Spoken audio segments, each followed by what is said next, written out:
நலமா இருக்கீங்களா? நான் உங்கள் மக்கள் தோழி சென்னம்மாள் பேசுகிறேன். இந்த வாழ்க்கை ரொம்ப அழகான வாழ்க்கைங்க. அந்த அழகை ரசிக்கிறதுக்கு பல பேர் தவம் இருந்த நாட்கள்லாம் இருக்கும். ஒரு உதாரணத்துக்கு நம்ம ஒருத்தர் மீது அன்பு காட்டுவோம். அந்த அன்பு பிரமிக்க வைக்கிற அளவுக்கு நம்மளை பார்க்கும். அதே அன்பு ஒரு காலகட்டங்களில் நம்மளோட நெருங்கி பழகிச்சுன்னா ரசிப்போம். அந்த முகத்துக்காக ஏங்குவோம்.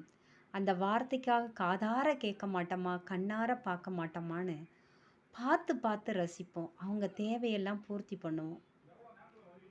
இந்த ரசிப்பு முடிஞ்ச உடனே ஒரு காலகட்டங்களில் நாம் அவங்களுக்கு தொல்லையாகவும் உதாசீனமாகவும் இருப்போம். நேற்று வரைக்கும் பிரமிப்பாக பார்த்தவர் இன்னைக்கு நம்மளை பார்த்து பார்த்து ரசித்தோம். நாமளும் அவங்கள ரசித்தோம். அவங்களோடையே ஏதோ ஒரு காரணத்துக்காக இன்றைக்கி நாம் பேச ஆரம்பித்தாலே தொல்லையாகவும் உதாசீனமாகவும் தெரியுது.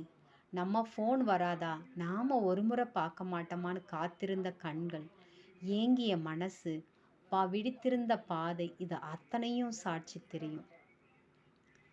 ஆனால் இன்னைக்கு நாம் ஒரு உதவாக்கரையான ஒரு நிலமையில் இருக்கிறோம்.